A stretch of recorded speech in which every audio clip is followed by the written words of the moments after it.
नमस्कार, स्वागत है आपका वी टाइम न्यूज पर और आपके साथ मैं हूं पहली चौहान। बढ़ते हैं खबरों की ओर।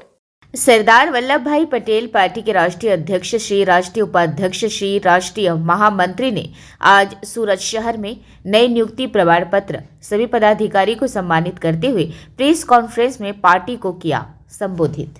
અમે ગુજરાત પ્રદેશના મુખ્ય કાર્યાલયનું ઉદ્ઘાટન કર્યું। એ ઉદ્ઘાટનનો ઇન્ચાર્જ અમે ગુજરાત પ્રદેશના મહામંત્રી અબ્દુલભાઈ પપ્પુભાઈને અમે કમાન્ડ સોંપવામાં આવી તથા ગુજરાત પ્રદેશનું નવો માળખા તરીકે સંજયભાઈ ગોહદિયાજીને ગુજરાત પ્રદેશ અધ્યક્ષની કમાન્ડ સોંપવામાં આવી। ત્યારબાદ ગુજરાતના યુવા સંગઠન તરીકે અમારા અનિલભાઈ પટેલને કમાન્ડ સોંપવામાં આવી। ટોટલ મિશન 2025 ને અનુલક્ષીને મહાનગર ને નગરપાલિકાને અનુલક્ષીને गुजरात जूनी टीम ने बर्खास्त करीने आज नवी टीम ने हमें घोषणा करी। जो है पूरी हमारी पार्टी के लोग आने वाले हैं, पूरे उम्मीदवार उतारेंगे हम।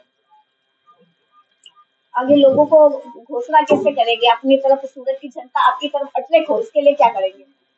उनको विश्वास दिलाएंगे जनता को कि आप अगर हमारी सपोर्ट करोगे तो आपके लिए जो आपका मुद्दा है, जो भी आपका प्रॉब्लम है, प्रॉब्लम के लिए आपके साथ हम खड़े हैं। અમારી સામે કોંગ્રેસ હોય કે ભાજપ હોય, પણ અમારો જે સરદાર સાહેબના જે વિચારો છે એ આમ જનતા સુધી અમે પહોંચાડી કોશિશ કરીશું અને જનતાની લઈને જે વિચારશ્રેણી છે કે જનતાની અંદર જે કઈ શિક્ષણનો છે કે બેરોજગારના જે મુદ્દાઓ છે એ મુદ્દાને પૂર્ણ કરવા માટેની પૂરેપૂરી અમે કોશિશ કરીશું।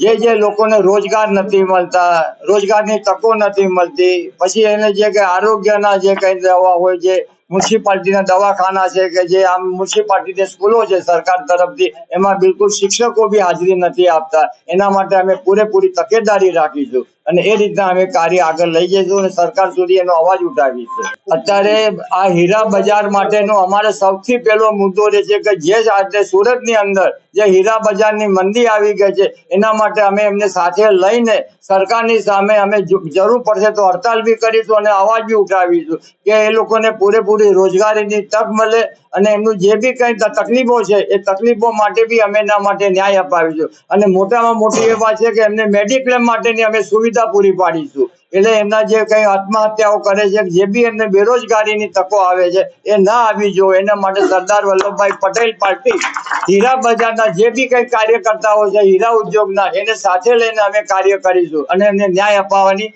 પૂરેપૂરી કોશિશ કરીશું।